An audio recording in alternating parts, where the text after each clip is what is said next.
you might have a small benefit from a regenerative medicine approach. But if you're not living clean and your cells are going to flip right back to their bad biology in a minute. So we like to optimize people ahead of time: diet, sleep, exercise strategies, supplements, hormone optimization in some cases, hormesis, all of the above. The better your body is receptive to these, the more you'll get out of it.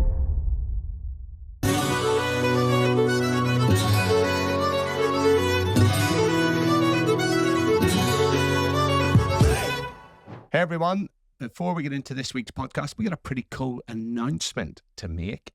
You are now able to connect with us. We have a pretty cool little widget that's on the website. Just go to paultaylor.biz/podcast.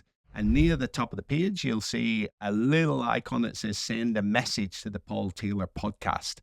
So what we can do with that, you just click on that and then you send us an audio message and we will get the audio message. Now, the first thing I want to do with using it is actually do an Ask Me Anything episode. So all you got to do if you got a question that you want me to cover is just go to paultaylor.biz/podcast, hit on start the recording, and then send us a message about what you would like me to talk about in the Ask Me Anything and leave your name. We will call it out on the show. I'll get that all put together. And the other thing you can do is just leave us a message about what you like about the podcast, what you don't like about the podcast. Did I talk too much? All of that sort of stuff.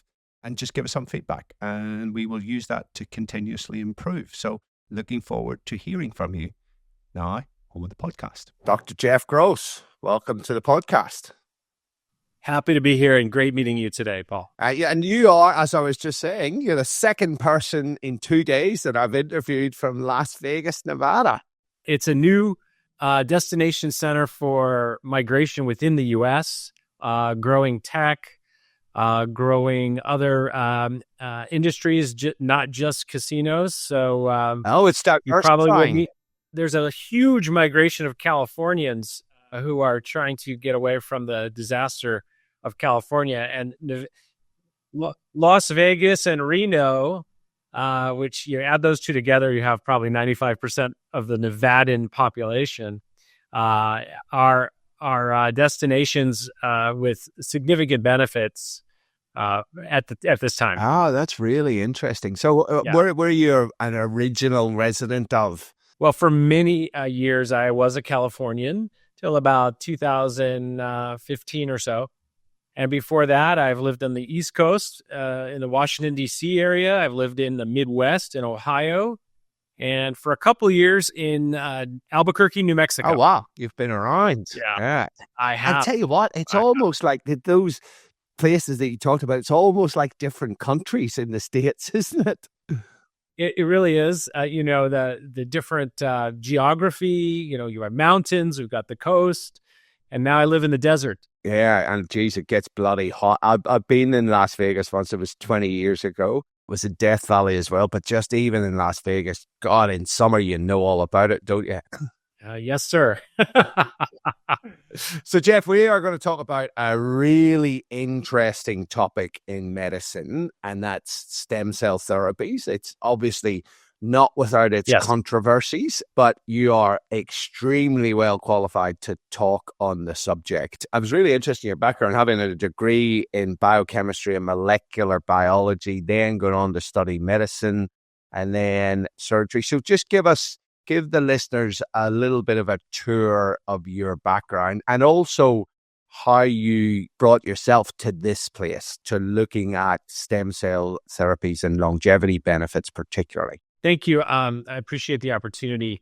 I'll start at the basic level, and I think I mean this in a positive way. You'll identify with this. I'm a nerd, so when the science is interesting, I follow it. So my undergraduate background is heavily into cellular biology and biochemistry, and then in America you go right from undergrad typically to medical school, which is another 4 years, and then residency and fellowship. Mine was another 7 on top of that. So you get so busy and narrow down the specialty pipeline that the molecular biology piece that, stimulated your brain so much sort of got, put on a shelf.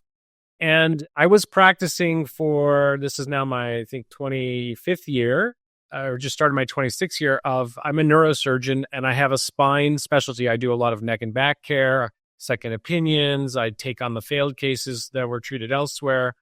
And I've always tried to, reduce and avoid surgery, that being the last option, because we really aren't doing anything differently than we were doing in the 1950s.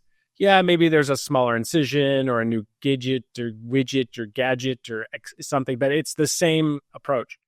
So I became frustrated over the years, and so did my patients, because my patients would come in and say, hey, we've tried the physiotherapy, we've tried the anti-inflammatory medications, we've tried the acupuncture, the chiropractic, the physical training, we've tried maybe even some spinal injections. But, those are all temporary. I'm looking for something that can help me with this ongoing problem, this pain, this whatever, pinch nerve, disc issue. And I'd say, well, I guess the only thing left to talk about is what's on the surgical menu. And they'd say, oh, but I'm not ready for that. I'd say, great. I'm happy to hear that. But I don't have a lot more to offer you at this time. And they would say, well, how about lasers? How about crystals? How about stem cells? And you hear it enough times and you know what?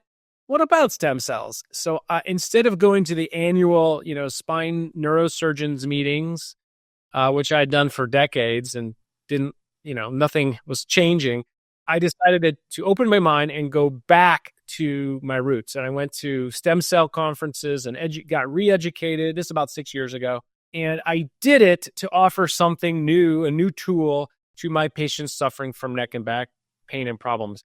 But it has opened up an entire new world for me and people who see me in offering a new option, in tapping back into our own blueprint of what creates us, what heals us, and what maintains us, and using that strategically to help repair a problem or help, heal or regenerate or slow the aging process, physiologically and biologically. Interesting. I tell you what, my daughter is going to love this, right? She's 18 and about to go to university. And for years, she said she wanted to study medicine.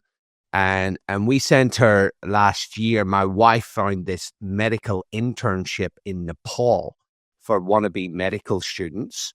So off she went for a couple of weeks to Nepal with a bunch of other wannabe medical students. Had a blast. They were shadowing Nepalese doctors in remote Nepal, even in surgery, right? And she came back. She had a fantastic time.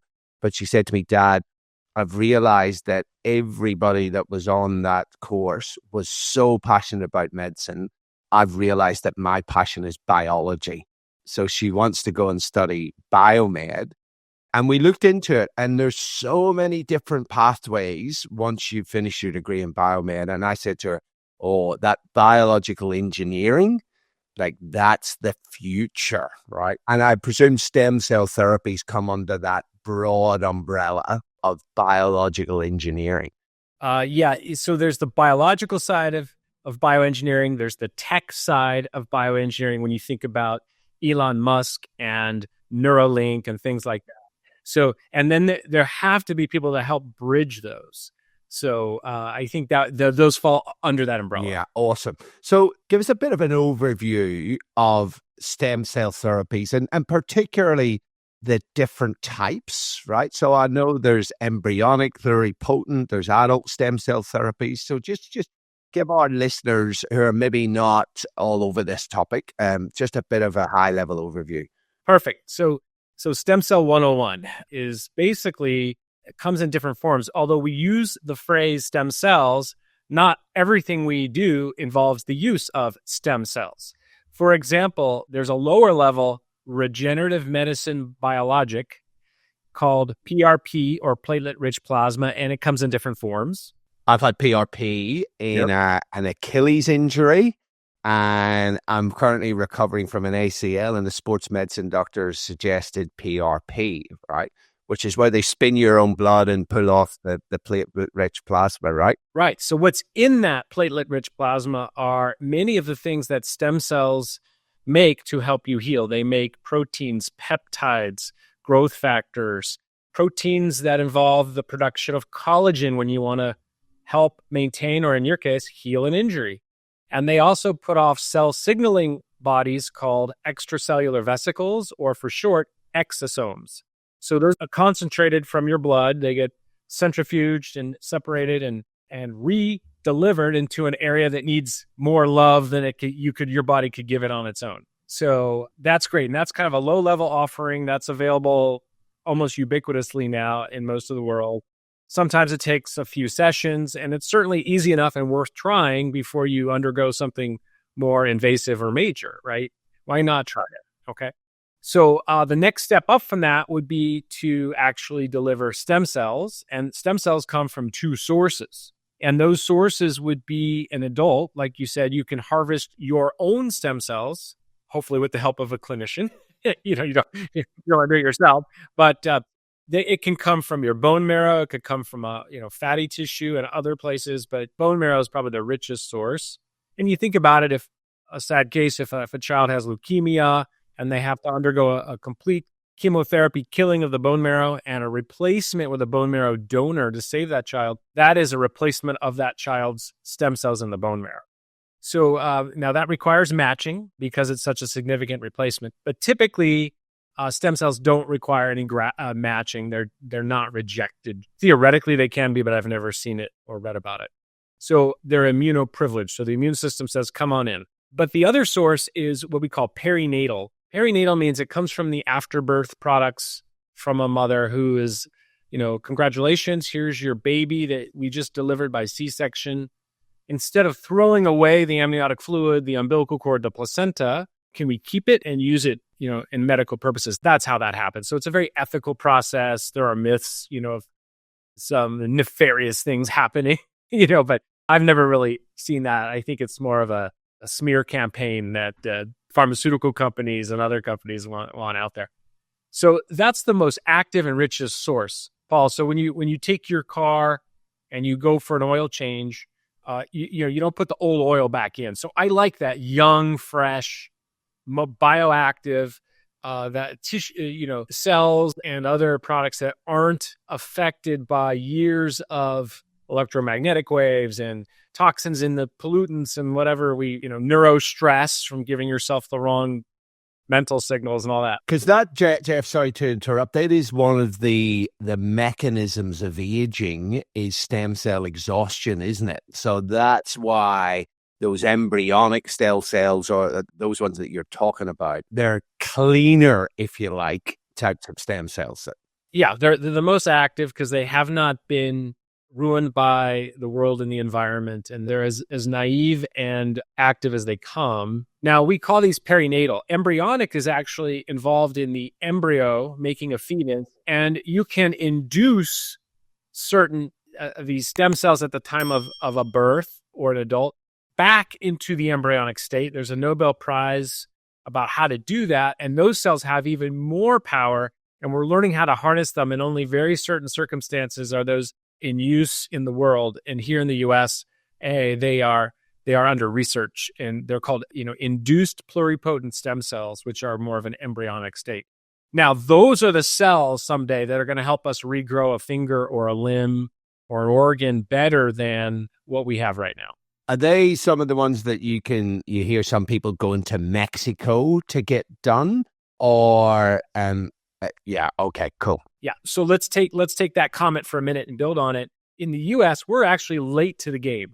Europe and Asia are way ahead in the regenerative medicine field.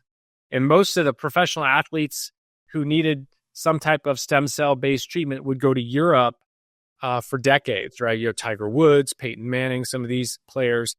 And if you read the Asian literature, and a lot of the good clinical medicine that we follow here in the US are based on studies with years of follow-up that are done in these other countries.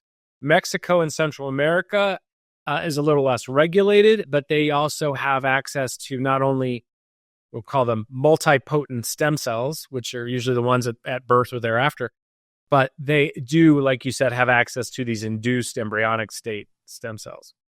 So that's a growing idea. And then back to the underlying question here is there's a third level of regenerative medicine, and that's based on these cell signaling particles called extracellular vesicles or exosomes that stem cells, and in fact, all cells produce. But the actual work that one's own body does that needs a little re-encouragement to behave at a more youthful, restorative, anti-inflammatory status comes from these stem cell signaling. So, Paula, if I gave you in your vein a dose of stem cells, in 10 to 14 days, they'd be gone. But the benefits would last weeks and months, if not some of the benefits permanent.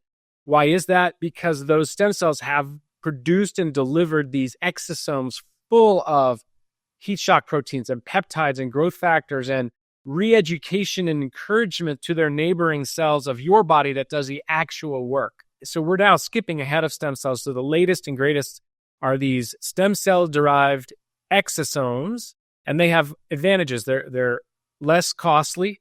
They penetrate the body better. They can cross the blood-brain barrier and get into the brain. They are also more easily handled and stored, and they don't have anyone else's DNA, and some people like that. And these are just generic. We have some designer ones coming that are available in China that I think will be fantastic. Some for helping build muscle mass, which is correlated with longevity, helping improve bone density. Some are from the immune cells that help identify and remove abnormal cells like senescent cells and cancer cells. So we are just at the forefront. Interesting that the exosomes are really coming to the forefront. I did interview a professor who's in the area of exosomes, and we were talking about the interaction with myokines produced in muscle and exosomes and how they work together. Yep. You're singing my song there. Myokines are amazing. And one way to stimulate your own stem cells is move, exercise. We call this hormesis, where you give the body a little bit of stress to build resilience when your body needs it. And that helps release stem cells. It helps clear out zombie senescent cells, which are taking up space and resources, but not doing any good, so that you have a younger population of cells. And when you do, you have a younger, physiologic body. And this can be measured in biological age tests through certain markers, and probably with the bioage fitness testing that you do. So yes, interesting. And very interesting that you mentioned hormesis. We could go down that rabbit hole, which we won't. I'm about to start a lab with Professor Grant Schofield called the Hormesis Lab. Love it. Where we are looking at hormetic interventions to enhance health span, right? I love it. Such as exercise, sauna, cold exposure, these small... It's amazing how the body adapts to small doses of stressors, right? Right.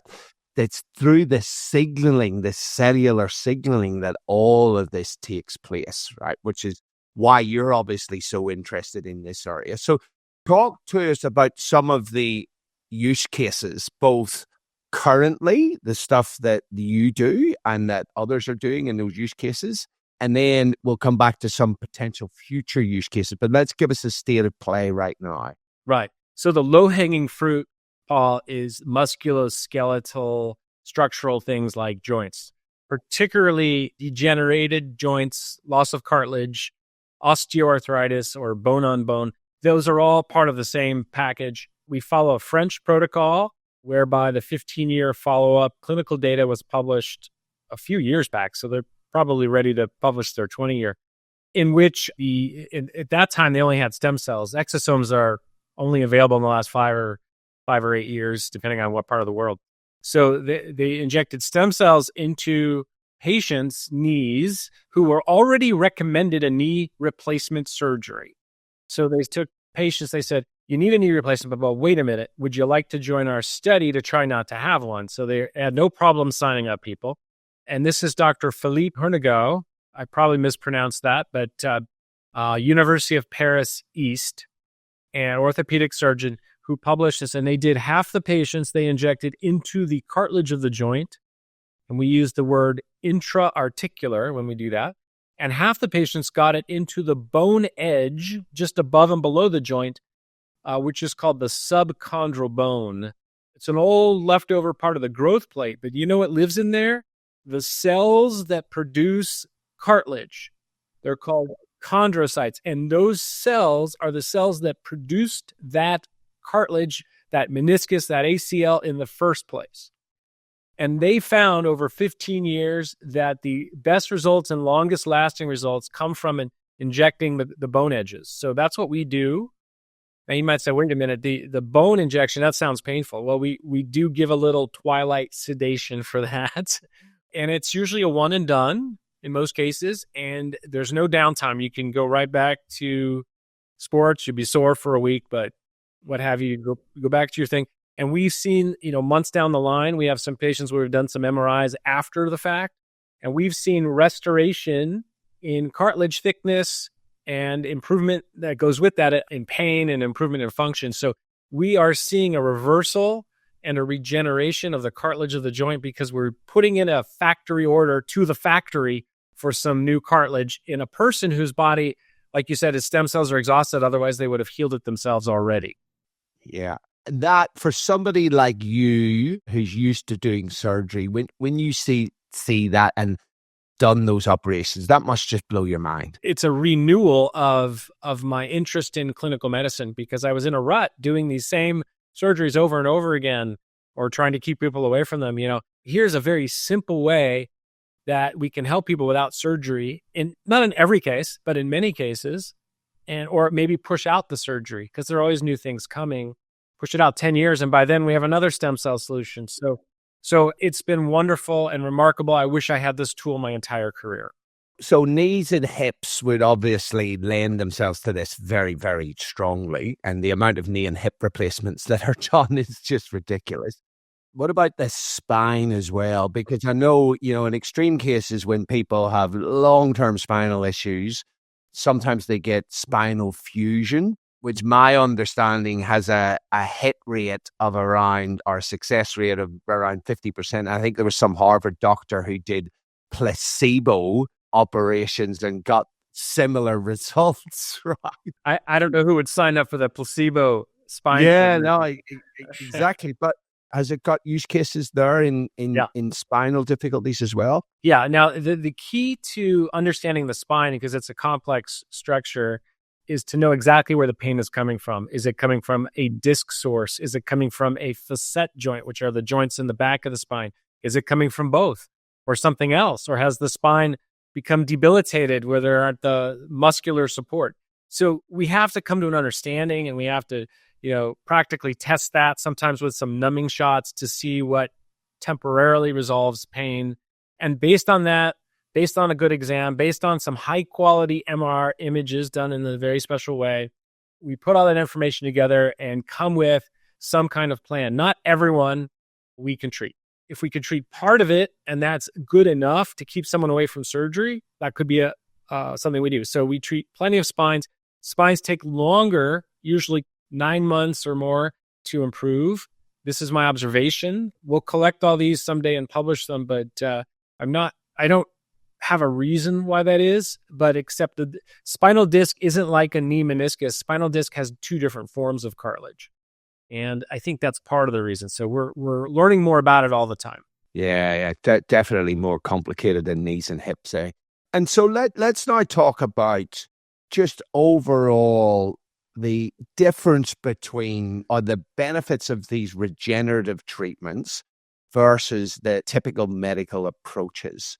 So you've mentioned the return to daily activities. That's one benefit. What other benefits do you see other than like avoiding surgery, right? So let's take me. I recently, a couple of years ago, had a hip resurfacing, right? And the rehab took quite a while. It took quite a few months. I'm now a couple of years in. The hip feels fantastic, but that ain't going to last forever, right? I'm going to have to go and revisit that at some stage. So talk about what some of the other benefits would be other than quicker recovery. Well, besides the quicker recovery, lesser invasion, less risk of infection, and less.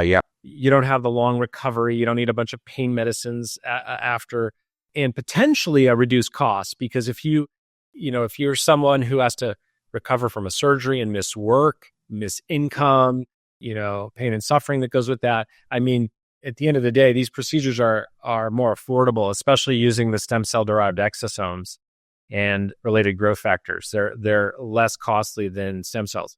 In some cases, for example, if we did a knee and it required a dose above and a dose below, usually something like that is in the $10,000 to $12,000 US dollar range, includes everything.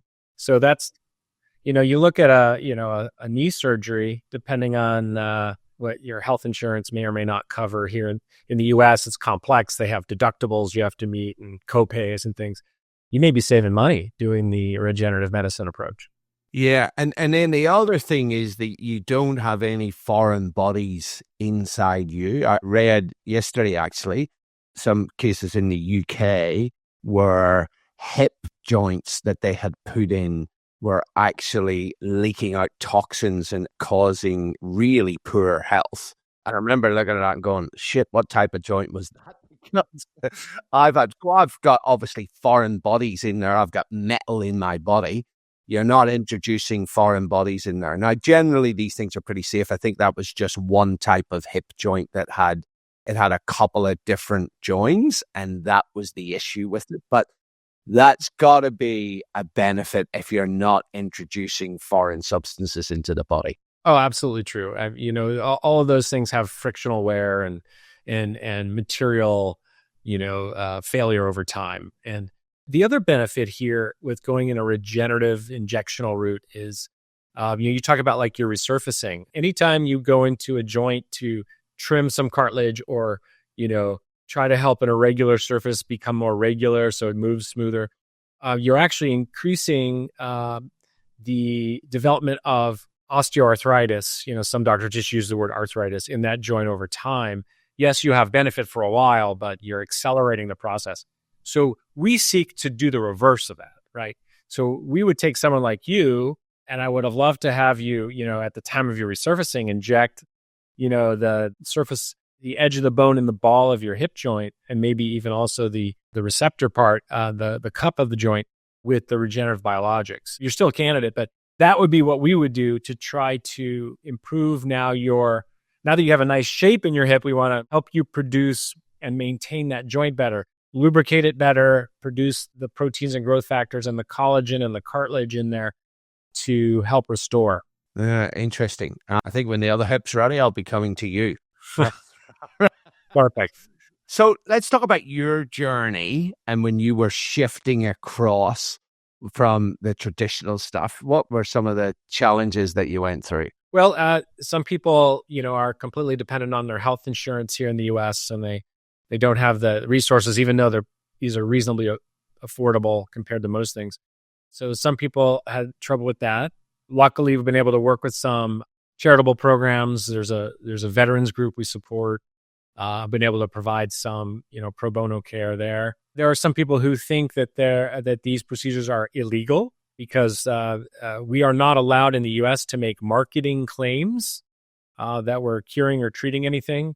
Certainly, doctors can't give guarantees about anything, but we're very cautious not to make claims. So anything we say here today, Paul, is for educational purposes, and I'm allowed to speak to anecdotal results, which I have, but I'm not allowed to make a claim. So despite what you think in the U.S. about free speech, there are limitations. Is that different to you doing surgery? Could you make, or is that the same across the board that you can't make claims? Or are they particularly tight on stem cell therapies? Well, I think the stem cell therapies are an exciting area for governmental regulation. I don't know if they're any tighter, but doctors aren't supposed to make claims about anything that hasn't been given approval for said claims. And these are usually drugs and devices.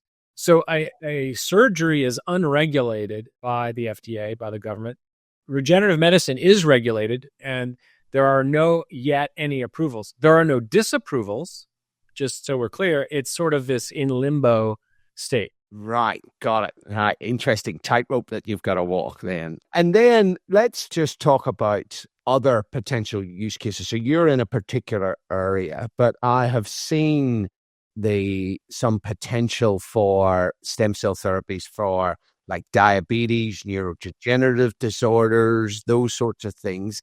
Just give our listeners, I know it's not your particular specialization, but just, what's the potential here? Yeah, no, we do some of this too. You cannot be in the regenerative medicine field and not, easily expand into other areas. But we have IV treatments for people who have any type of inflammatory burden. Inflammatory is a code word for, degeneration of the cell, the tissues, the body, which is another theory of aging, right? This whole inflammaging. So anything we can do to reverse the inflammatory activities inside of a cell, we call that cellular metabolism, and flip it into an anti-inflammatory mode, which is more of an optimal mode.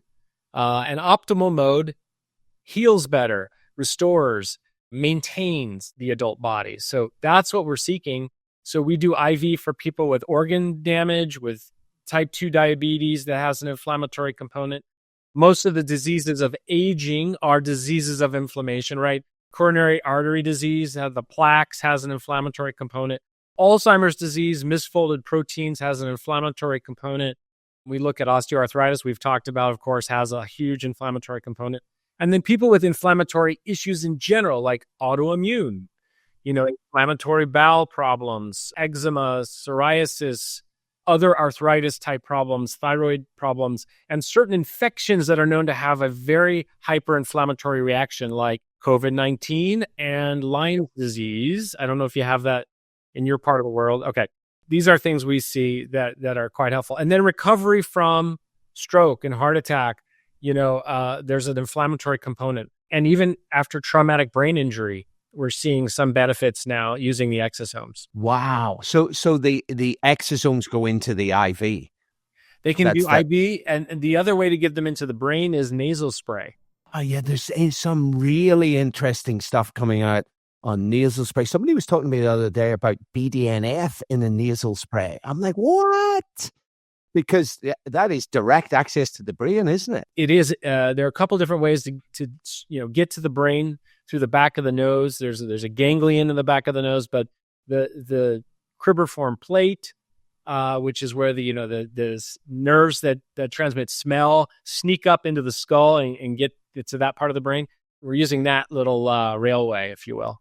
Man, that is an absolute game changer, right? I was a little bit aware of stem cells. There's so much regulation here in Australia, like trying to get stem cell therapy in Australia, that this is why Australians go to, whether they go to Mexico, Panama, or the United States, if they want something that's a little bit less controversial and more regulated.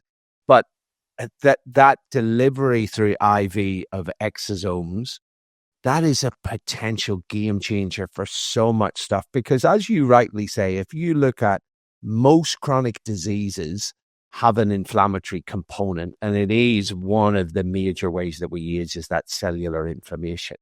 So you can actually target certain types of inflammation or inflammation in certain areas. Or does it just, when you introduce the exosome through an IV, does it just have widespread effects throughout the whole system? Give me a little bit of a steer on that. Yeah, so stem cells tend to target areas of inflammation. Exosomes are not so smart. They go everywhere. They just go to wherever. But because they are so small, not that cells aren't small, but these are, they're called nanoparticles because they're measured in diameter by nanometers. So they're 1,000 times smaller than a cell, which is measured in microns. So these particles they diffuse as if they're part of the fluid. The problem with stem cells IV is such a large percentage of that dose first goes up the vein to the heart, then to the lungs, then back to the heart to get pumped to the body. Turns out those cells are sticky, and the heart-lung-heart shuttle can take 80% or more of those cells, and the body doesn't get the type of volume of those cells that we desire.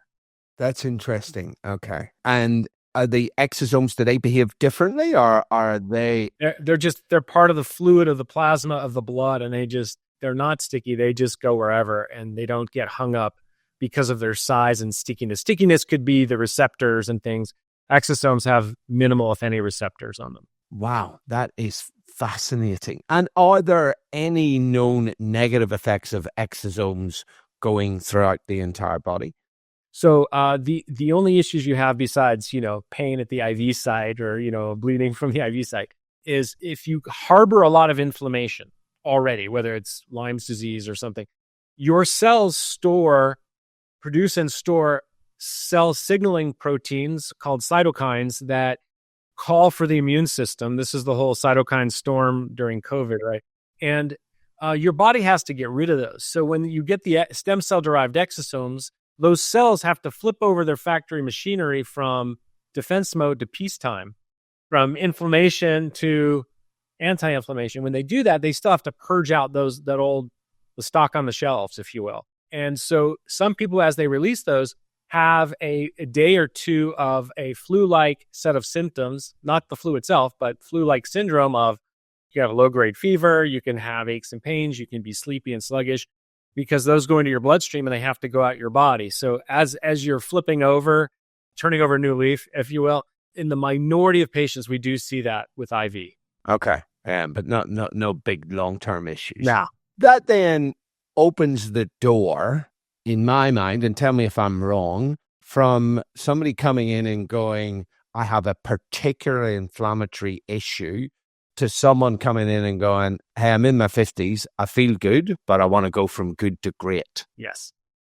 So we have the biohacking crowd. I'm one of them. I do IV exosomes on myself 4 times a year just because, preventative. We have even younger people, some people in their upper 20s who want to stay young because the earlier you start, the better. And they don't always feel a difference. People with a lot of inflammation will tend to feel a difference, more energy, more cognitive, sharpness, recovery after workouts is improved. But the young people will say, yeah, I don't really feel much, but I had one young athlete who tracks his heart rate variability, HRV. I can't remember what device he was using, maybe a Whoop band or something, or Oura Ring. He said, I don't really feel much, but the next day he sent me a snapshot of his HRV, which had jumped without any other intervention by 50%, which is, as you probably know, huge, right? So we've seen that in multiple people as an observation. So we know there is a physiologic benefit to the stem cell derived exosomes, even if you don't feel it. Yeah. And this is the thing, right? If people don't feel it, there are people walking around with chronic disease who are not aware of it. Like, it's not like chronic disease just happens overnight. The processes, the cellular mechanisms are there for decades, right? Before people feel any type of symptoms. So that's really interesting. So for the skeptics in this area, which there's quite a few skeptics, right? There's the believers and the non-believers. What's your message to these skeptics? Yeah, you'll be surrounded on your deathbed by the non-skeptics. So it'll play out on its own. So listen, we try to post our success stories on our social media. So we interview patients, tell us what you feel, what you've gotten out of this. That doesn't mean everyone gets that result. But, Hippocratic Oath says we have to try to help people with our knowledge, right? And I don't want to let, government overregulation or naysayers, detract from my fulfilling my oath. So this is just an advancement on what I can do for people who are interested. It's an option. It's not the only option. No one's going to twist your arm to do it. If you're skeptical, do your homework. Search all the clinical publications in medical journals on a certain topic and see what's out there. Look at the biology of it. Just because it's not being done everywhere doesn't mean it's wrong. Think about when someone said, hey, we've got this mold that's going to help cure bacterial infections. People probably thought penicillin was a little wacky at the beginning too. So yes, yeah. But that is the best answer I've ever heard. You're going to be surrounded at your deathbed by non-skeptics. Cracky. So let's talk about with this regenerative medicine, and particularly what you're doing, the interaction with lifestyle, because you could see the potential for some people to go, oh, you know what? I don't need to worry about exercise and healthy eating. I'll just go and get my stem cells or exosomes done on an IV every couple of months, and then I'll be good. Yeah. Listen, it's the whole package, right? If you might have a small benefit from a regenerative medicine approach, But if you're not living clean, and your cells are going to flip right back to their bad biology in a minute. So, we like to optimize people ahead of time: diet, sleep, exercise strategies, supplements, hormone optimization in some cases, hormesis, all of the above. The better your body is receptive to these, the more you'll get out of it, and the more prolonged response, theoretically. And in terms of the length of the benefits, presumably that depends on the state of the individual that's coming in, I'm guessing. Right. It's just like a degenerated joint. If we see, an end stage, worn down joint, what we call bone on bone, generally speaking, it's going to take a lot more to help that person get the regenerative benefits they're looking for. If someone is only partially degenerated and starting to have symptoms on the earlier side, then there's a lot less travel that has to be done to get that joint to improve. So we like to get to things earlier, although I wouldn't turn away someone bone on bone, because if I can help someone avoid a knee replacement or hip replacement or a shoulder replacement or something, I think that's a good service. Now, interesting question here, because I was just as you were talking about that, thinking about some of the recent research you may be aware of that said that humans seem to age. So it's not linear.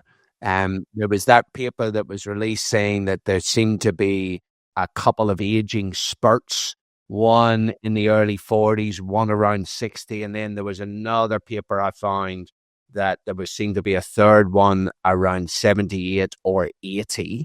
That first study didn't follow people to that age. So there's this suggestion now that aging is not linear. I think that study needs to be repeated because the sample size was relatively small, right? There's all these headlines around it. But if true, and it seems to be certainly within that population, does that then suggest that there would be optimal times of your life for getting this? Or if you were talking to your younger self, would you be saying, hey, just start this really early? Like, what? So I guess what I'm asking, when do you start to see those signs of significant cellular wear and tear where this sorts of interventions would be the best bang for your buck in terms of the money that you're going to spend? It's a great question. It's a thought question. So I think what we need to know is more about why we have these, we'll call it steep fall-offs in, cellular activity in the 40s and in the 60s, because nothing in biology is truly linear anyway. Yes. And yeah. So is it because, we deplete, stem cell activity? Is it because of hormonal changes, or is it the perfect storm of more than one of these things? And in biology, it always is, right? It's a combination of competing factors. So if we could start regenerative medicine before that first and before that second peak, can we push that peak off in time? I think that is really the strategy here. That doesn't mean in the middle of one of those big cliffs of the aging process, we couldn't help someone slow or lessen the height of the cliff on the curve either. But I think you have to start early and often and get ahead of it in a preventative manner, which is really what good medicine is all about, is promoting health and wellness and preventing illness, not having to treat it, is the big win. Wow. Now you are that's very controversial, Jeff. You're talking about a healthcare system rather than a sick care system there. Because in this country, and I'm pretty sure it's very similar in the States, in this country, 97 or 98% of all government healthcare spending is on tertiary treatment. And there's very, very little on primary and secondary prevention. I often say we don't have a healthcare system in this country. We have a sick care system in this country. Yes, same here. It's even if they spent more money here in the U.S. on preventative care, they would also in parallel have to remove all the nasty inclusions in our food source and water and EMFs and all kinds of things going on. So it's going to take more than just preventative healthcare. It's going to take preventative behaviors for our entire population. Yeah, absolutely. So given the amazing advances in technology that are happening right now, going even in this field, going from stem cells to then harnessing exosomes.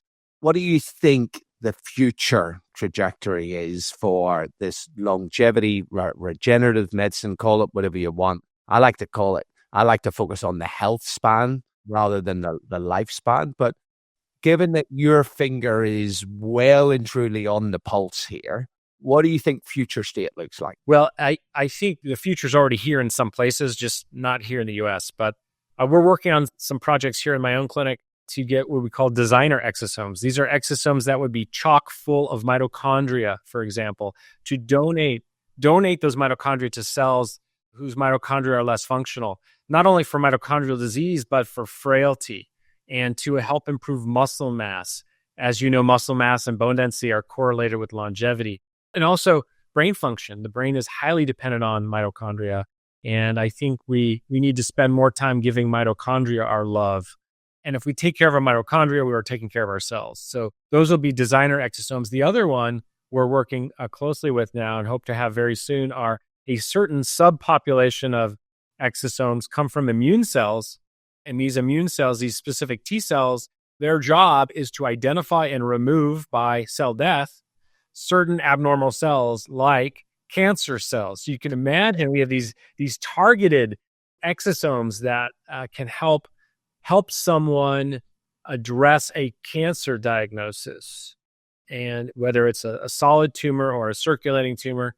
And these are in addition to, some of the things that are coming online here now, these called CAR T cells, where they train kind of these regenerative cells through a process to identify and remove cancer cells. It's almost like your own vaccinated cells come in and do the job.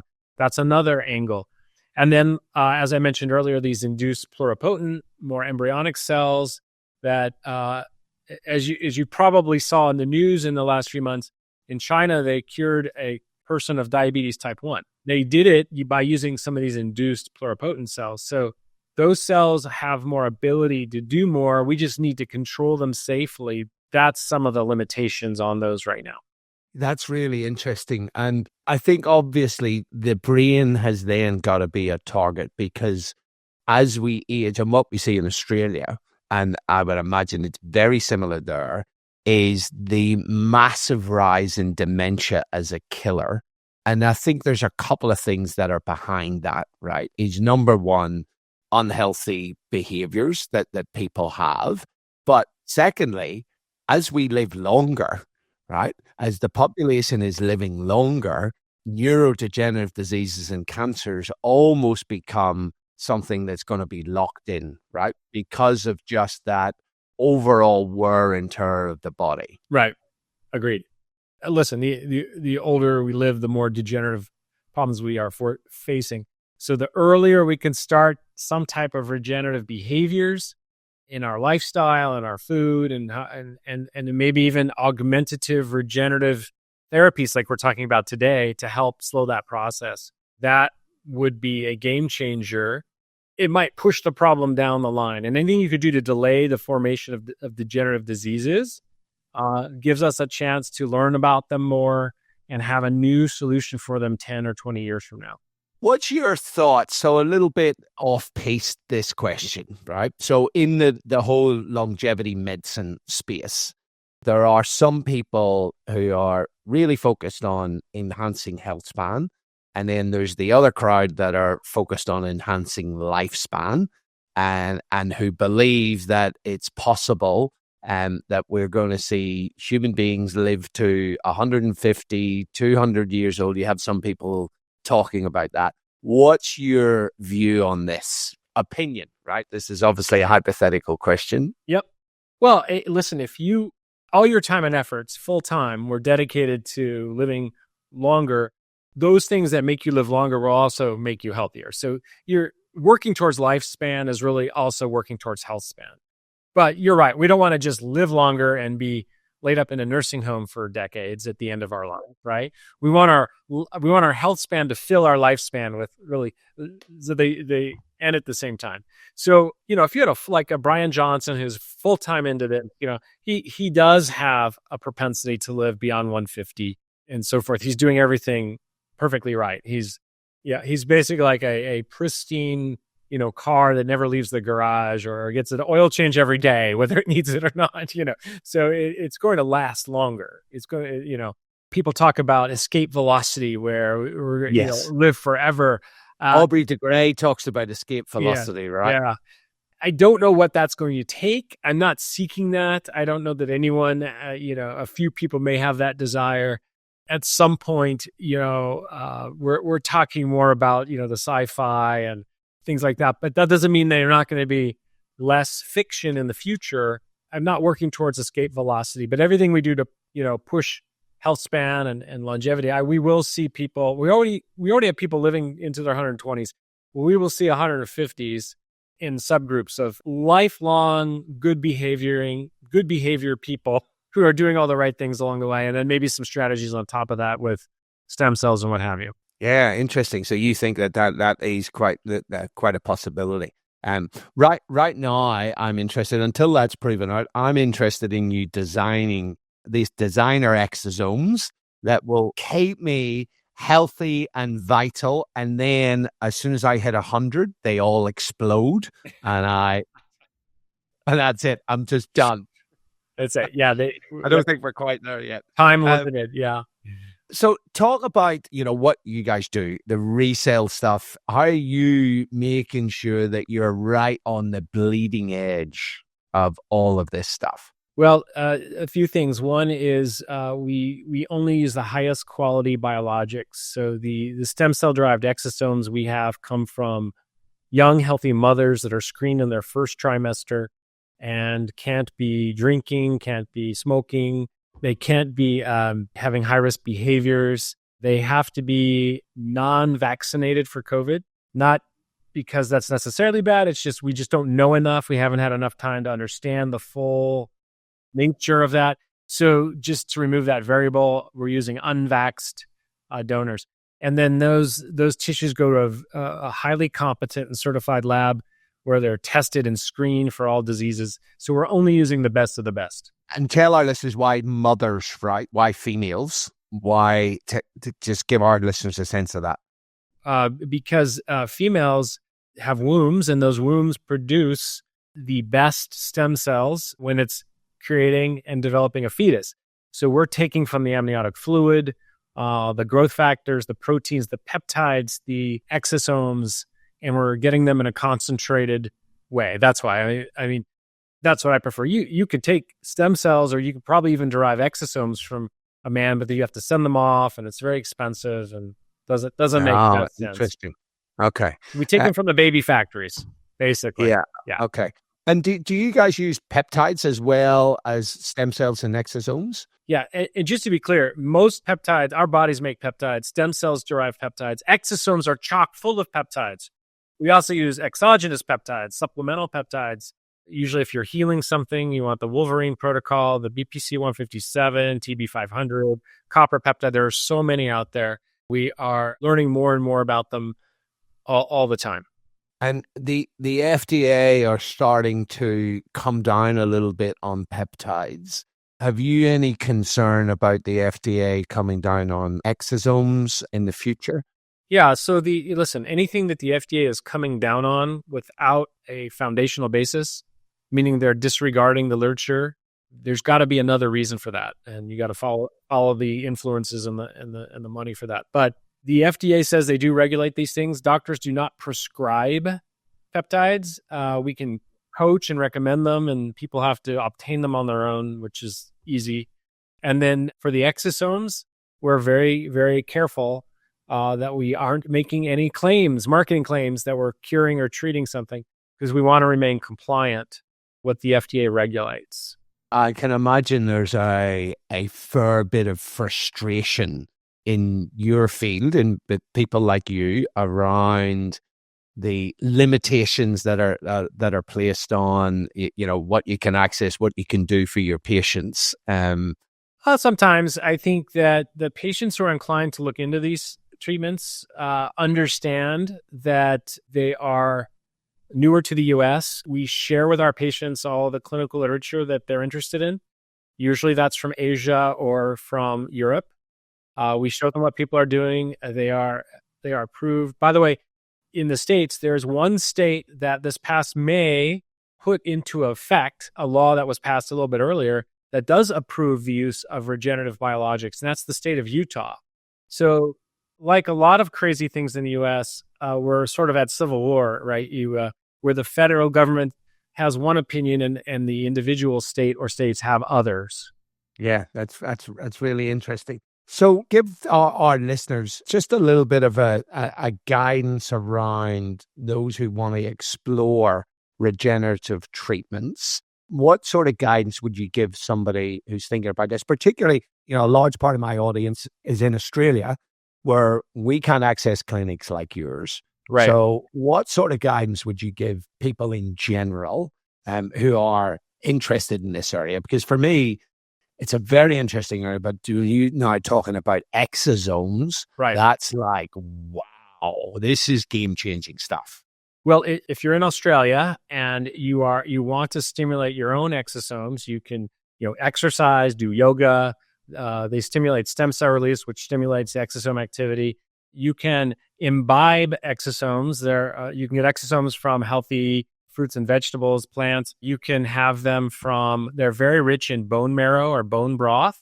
They're very rich in colostrum. They're available in milk. Well, colostrum's better, mother's milk, the first milk. In some cultures, people actually eat the placenta. So yes, that's right. It's placental capsules or things like that.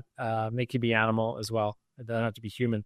So that's one way to get some exosomes into your body. And then if you're interested in something more direct and supplemental, like what we do here, do your homework. So, use your internet searches, search for the kinds of things you are looking to address, whether it's anti-aging or knee degeneration or, lupus or what have you, and type in the word stem cells, lupus, what have you.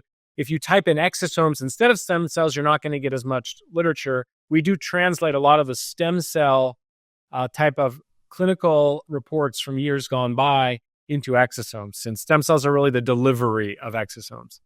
And then see what's out there. And if you find something interesting, see where they're doing it, and are you willing to travel? I suppose that might be a way. I think lots of people will be willing to travel.